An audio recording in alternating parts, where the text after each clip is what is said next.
Brad Holmes just had his end of the year press conference, and I love the comment in the chat here that he was facing the firing squad and he looked very uncomfortable. Maybe as comfortable as one can be in a room full of 50 reporters and journalists after a losing season. A lot to take away from his press conference today. I know it didn't seem very high-spirited, high energy. Brad, you can tell, definitely feels down. He feels the pressure of the world on top of his shoulders. But there was still a lot of things to take away from this that kind of paint the picture for 2026 in what we should expect. And he's still standing firm on everything else that he's done so far, which I'm glad that he is. He's not going to let the fray get to him. And speaking of the fray, let me make one suggestion here, let me just say this. You know, the term SOL is used a lot to describe the fans that are angry, to describe the fans that are consistently thinking that it's the same old, or it's the same old Detroit Lions, the same old Lions. It's the same result every year, which, if I remember correctly, this is not the same result as last season. We made the playoffs. It's not the same result as 2023. We were in the NFC Championship, and you shouldn't have expected anything in 21 or 22. And even in 22, we almost made the playoffs. It's definitely not the same old anything. But there's something that you're forgetting. The same old Lions has nothing to do with Brad Holmes, Dan Campbell, or Sheila Hamp, or anybody else on this team, or in the front office. It has everything to do with William Clay Ford. That is what same old is all about. So being a Lions fan, I'm hoping that I can educate you for just a moment to let you know that same old Lions, SOL, really has nothing to do with anybody on this roster or office. It was a term that was thrown or cast at William Clay Ford for producing the same old losing product year in and year out. Hence, sell the team. Consistently was brought up, right? Get the team out of the Ford's hands. Now you're not saying that. Now you're saying, just fire Dan and Brad. Keep the team. So you tell me, make it make sense. Which one is it? Is it same old, sell the team? Or did we just have a bad season and so did, 30 or 25 other teams or 21 other teams, whatever the number is, 18 other teams, right? That's all it is. You finished in the middle of the pack. I'm good with that based on what happened. All right, let's dig into Brad Holmes' press conference and see what we can find out. Number one, I love this term. This is going to be a new term for me that I'm going to use this year. I always pull out a couple of every press conference that I like to stick to. Transactional activity. Oh, I love this phrase here. So because we don't see a bunch of transactional activity, speaking of, and the question was, free agency and did you do enough? Did you do enough with the roster? Did you do enough to help this team win? He says, well, just because you don't see any transactional activity doesn't mean that there wasn't any activity. Doesn't mean that we didn't try. Doesn't mean that we didn't make phone calls. Doesn't mean that we didn't have conversations. But more importantly, it has absolutely everything to do with the entire season of activity. Because the free agency period doesn't start on November 3rd or 2, whatever. This year was November 4th, but it didn't start on that Monday before. No, it started in October. It started in September. It started when you knew that certain teams were going to have the ability to get rid of players at the trade deadline, because if that team was in, well, they're probably not going to, but if that team is out, the likelihood of them being able to get rid of a couple of players, well, was likely. So I love that. Quite simply, Brad Holmes is telling you, and these are the things that you don't know because you're not in the room with Brad. Now, I know there's certain channels out there that like to say that they know that Brad's having conversations. Look, nobody in their right damn mind would ever say that if they were sane. Not one person that covers the Lions, not one person that is an insider knows anything about Brad Holmes and his conversations other than Brad Holmes and the person on the other end of the phone. That's it. Or the person sitting across from him at his desk. Those are the only two people that know. That information doesn't go anywhere. If Ian Rappaport's not reporting it, nobody else knows, right? And that same goes for the rest of the NFL insiders and even the beat reporters. If they're not reporting it, which they're last to know anyway, then nobody else knows. So the BS that gets thrown around with Brad, it has to stop. It really does. The dude's done an excellent job. Is he 100% perfect? No. But neither am I, neither are you, and neither is any other GM in the NFL. Not one. There's only one team that's going to win a Super Bowl this year. Everyone else gets a failing grade. Think about that for a moment. Brad Holmes states that Manu was not the answer for the immediate starting left tackle position. Now, I expected that. I didn't know that. I didn't have a conversation with Brad, but if you've been watching, listening to this channel long enough, you've heard me saying, especially this week and before, that Manu was never brought in to be the answer. And the reason why is because Taylor Decker is under contract through 2027, actually. Why would you bring in a left tackle to replace Taylor Decker 3 seasons before he retires? You wouldn't do that. You bring the guy in to be a high-quality backup, right? You brought the guy in to eventually be ready to play and play at a high level when needed. Unfortunately, this year he suffered a knee injury in the first game that he got into. Crap happens. He's not injury prone. It's his first injury in the NFL. And then this season, we'll see where he's going to go from here. Now, what Brad did say, though, about Giovanni Manu is that he's not the 100% viable first choice to go to left tackle, even if Taylor Decker does retire, that Manu is not the first choice right now. He still has to take a big leap. He still has to win a job just like anybody else.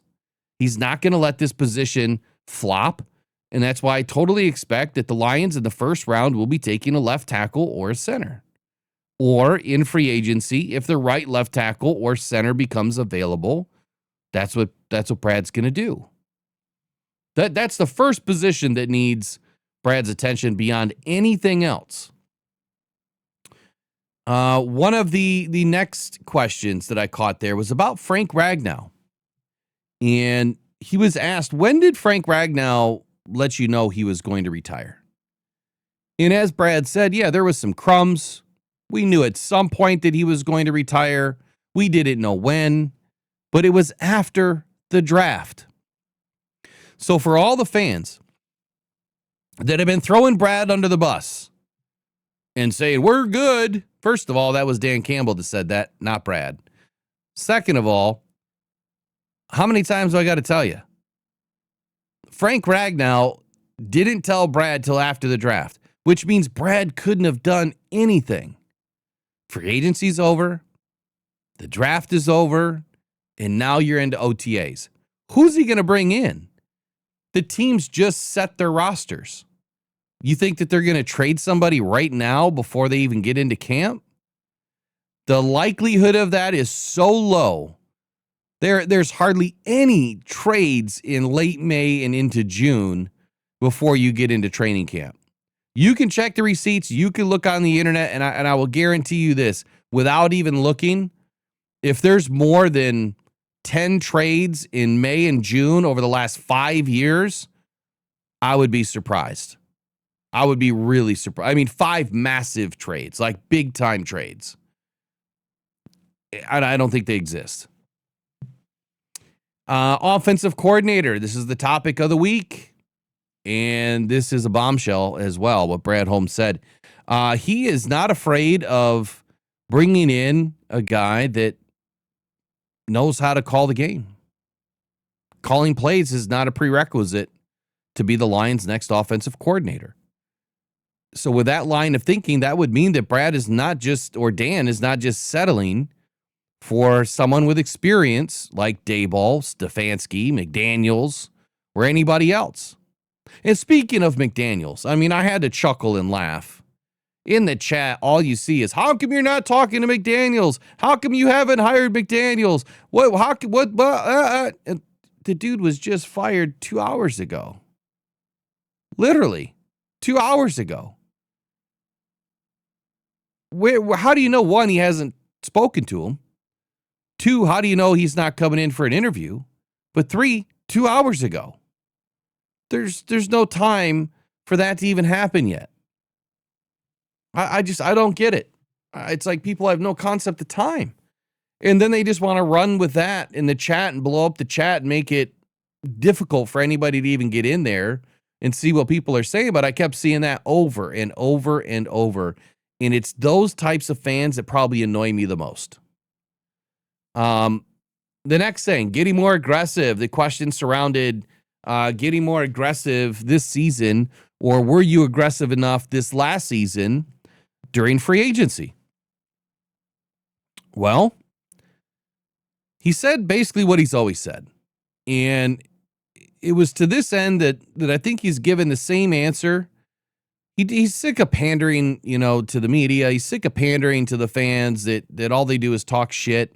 But he simply just stated again that teams may not want to move off of a player. Just because you think it's a great idea doesn't mean that it's going to happen. Just because, Brad wants to go trade for somebody doesn't mean that the other team cares, right? Or the price may be too rich. And then again, even when you try to act when you have deficiencies, like he was talking about the deficiencies on this team throughout the season, it doesn't mean that it had a chance to work out. Doesn't mean that he didn't act on it. Doesn't mean that he didn't make a call. It just didn't work out for whatever reason. And we would be foolish to blame Brad for going all in on getting some reserve player, kind of like what he said. I'm not going to just reach and grab anyone just because the player that we wanted is not available. We're not going to take second best. Why? Because we don't know if it's going to be any better. And it may not be any better than what we already have on the field. So why would we go waste all that money and all these draft picks to bring in a player that doesn't move the needle? Doesn't make any sense. You should be thankful that Brad is not out there wasting all this money in draft capital. Because most GMs, it seems like years ago, most GMs would just do whatever. They would succumb to the pressure. They would go make the big move. And you know what? They didn't even care. Because the minute they get fired, they're going to continue to get paid anyway. And they'll just be on to their next job within the next 3 to 6 months. It's no big deal to them. They're just going to hop around the league. It's kind of what the NFL is, man. They're all sharing the same bed. All of them. They're just going from team to team to team to team to team. Everyone's getting second fiddle. I was going to make an analogy there, but I won't. At the end of the day, it's not about being more aggressive. It's simply about the actions that they are taking. It doesn't show up on the newspaper. It doesn't show up anywhere. It doesn't show up on social media because those are private conversations that no one knows about. The only time it shows up is when there's a headline. That's it. So you don't know that the 150 calls that Brad made last week resulted in one trade. One trade, probably. All right, to give you an analogy, something to think about. How about offensive line and center? I love this answer. And this, to me, was probably the best answer all day. One, I love the transparency. I love the truthfulness of it. And I'm glad that he's not just going to throw it all away for one position. He was asked about the center position and how he views it. And he very honestly said, we don't have all the answers. And we shouldn't have all the answers. And if I told you we had all the answers, one, it would be a lie. You should be very worried if I told you that. And the reason why is because they need to do the deep dive through all the positions, right? Through all the coaches, the schemes, all that stuff before they can even focus on what they're really going to do long term. The draft is plenty far enough away. You can't do anything in free agency until at least, I think, March. So there's plenty of time. It's not like they have to get this figured out today or tomorrow. Hell, they don't even need it figured out next week. But they need the time to go through it. The playoffs are starting this weekend. We're not usually in this situation over the last couple of years, but they have a lot of time. A lot of time. So if they had the answers, it would be a giant red flag.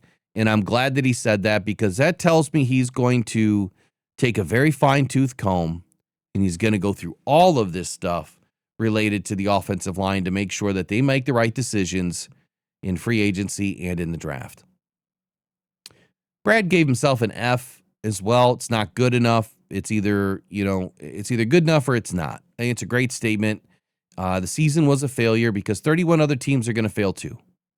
Right? 14 teams make the playoffs. Only one team is going to win the trophy.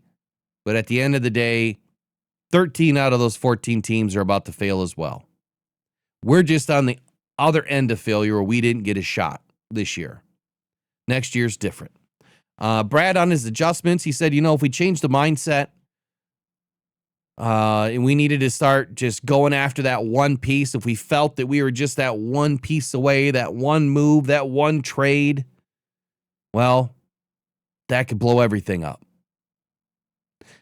You can't change what you believe in. You can't change what you're doing just because you feel that you're close to winning a Super Bowl. You can't just go all in. You can't just F them picks. You can't just F that salary cap because you feel you're this close. Because here's what happens. Now, it hasn't happened lately that I know of, but I guess maybe it has. The Packers, they went all in on Micah Parsons.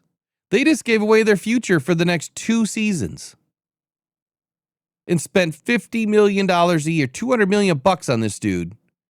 And he's now got a torn up leg. And he might be back by the middle of next year. Maybe. So everything that they were preparing for blew up in their face. They thought that they were this close. They decided to go all in. They pushed it all to the middle.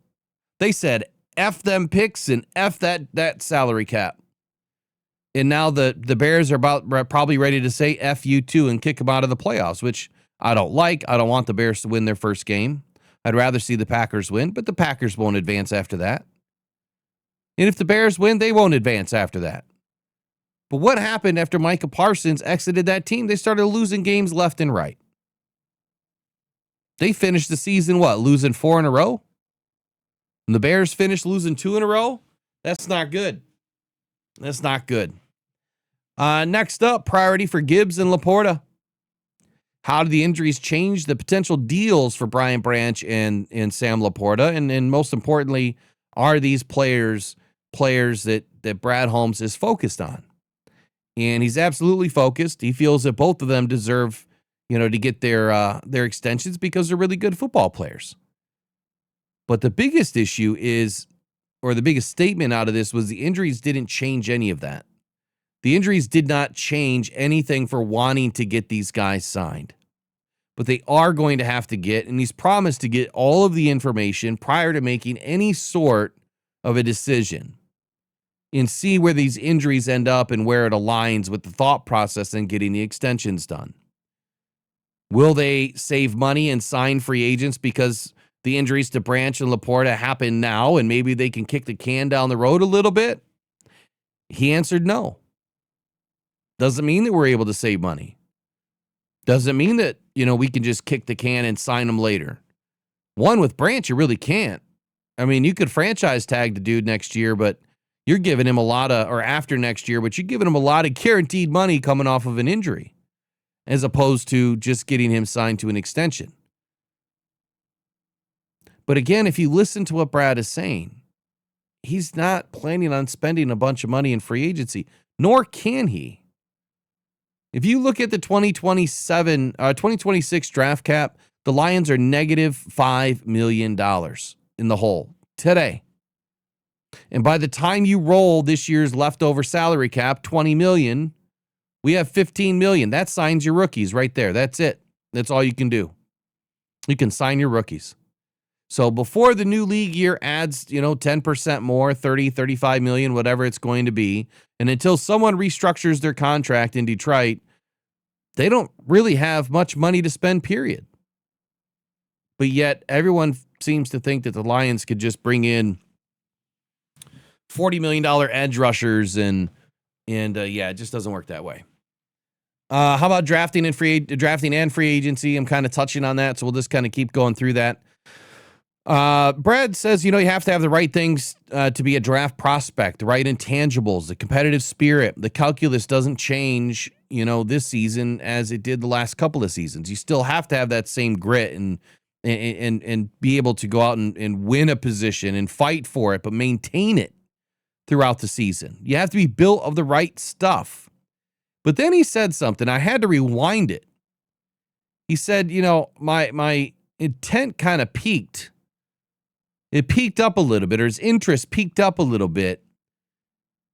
That if you were to go to the opposite end of that spectrum, to go after a more talented player that doesn't have all the stuff underneath, the intangibles, the locker room, right? The cohesion, the attitude, the work ethic, and everything else that they love in Detroit. But they have all the talent in the world. That might not work out either. And it sounds like somebody they brought in fits that mold. That they are the highest talented individual, but they're not meeting the minimum threshold of what the Lions expect in the locker room and elsewhere. Otherwise, why would he have said that? Because he said that's going to be a focal point going forward, that they don't make that mistake. So something is off in the locker room. And it sounds like it was either a player that they got in free agency or through the draft. I don't know which one yet. I really don't. We don't bring that many players in. So through free agency or the trade deadline. So the question is, who is it? Any thoughts? Any ideas? Let me know in the comments below. How about some questions to answer, and then Kirby and the edge position, no regrets, and Montgomery, the last few topics here. Kirby, question is asked, the same question that I've asked, and same thing that I've spoken about this season.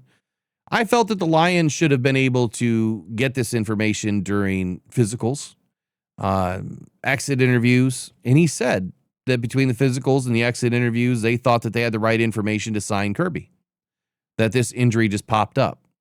But you know what question they didn't ask? Did Kirby get an MRI of his knee prior to signing the contract? Is it standard that players go through MRIs of their major joints before signing a contract? Is it something that the Lions request that you get maybe full body MRIs before signing a major contract? Sometimes the people in the room asking the questions are dumb as a box of rocks. They don't ask the right questions. You asked if they should have caught it, but then you didn't ask what they did to prevent it or what they will do in the future to prevent it. You asked 1/3 of the question. And I don't know who asked it. And I'm not saying that individual's dumb as a box of rocks. I'm just saying sometimes the questions are just so stupid. They really are. They don't help anybody. How about the edge position? Well, I'm glad that you kind of started off with, I don't know how many rosters in the league had an 11 sack and a 14.5 sack guy. I can answer that for you, Brad. None of them did, because the Lions were the only team to have two guys in the top 13 of the league with those kind of numbers on the same team. But he did say this, and this should make you excited. If you are one of the people, one of the fans, that always felt like you needed something opposite of Aiden, where he said we have to have a plan for opposite end of Hutch this season due to free agency. You have AQM and Davenport, both free agents. but the position won't be ignored like any other position. So he should have got you excited for just a brief moment until you listen to the rest of what he had to say. They're not going to ignore the position. We know that. And we know that Davenport and AQM are on free agency. So it sounds like both of them are gone. At least right now, both of them are gone. But I don't think that Brad's going to do anything out of the ordinary here. Matter of fact, I'm going to quadruple down for the 4th season in a row and tell you that it won't be a first-round pick. But as I've said, for my roster roulette to make sense, we will draft someone to be on the opposite of Aiden, and it will be an early pick, assuming they take care of things in free agency with center, left tackle, or vice versa with the draft. They'll do something. They won't bring in a free agent that is extremely high paid to be on the opposite of Aiden, but they will bring in a draft pick. That I do expect. You need somebody young. No regrets on the Tesla trade, nor should he have any regrets on the Tesla trade. Tesla had a great year for the limited amount of passes that he received and targets that he was targeted with. He had a great year as a rookie. He did phenomenal. And he's going to be even better next year when Khalif Raymond is no longer with the team. And he'll have more opportunities in the offense. Who knows? Maybe J-Mo won't even be on the squad. Maybe they'll trade him. Maybe J-Mo's the guy that Brad was talking about. We'll find out. We'll find out here in the next couple of months. Last but not least, David Montgomery. Now, I know that David Montgomery is a sore spot for a lot of fans because we have a lot of love for David Montgomery. And he's just an amazing person outwardly, and he's an even amazing player when he's on the field. Brad is not sure if he's going to be here in 2026, even though he's under contract. He wants to have some conversations with David Montgomery and his team. Conversations about whether his future is in Detroit or somewhere else. And the reason why is he feels that David should have had more touches this season. He said that giving David less, touches was not the plan. And he wants the best for David, whether that's in Detroit or somewhere else. He doesn't want Monty somewhere, though. He doesn't want to have to lose him.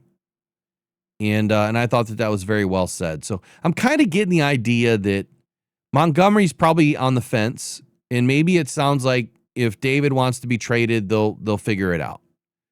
And if he doesn't want to be traded, well, then they'll figure that out too. And then there's safety.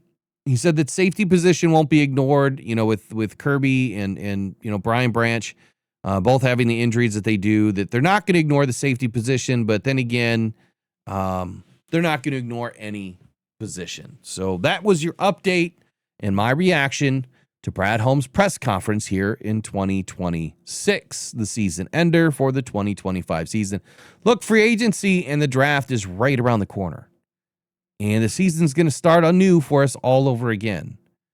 I'm expecting great things this season. We've got a whole offseason to conversate and talk about it. But that was it. I just wanted to react to Brad Holmes and what he had to say.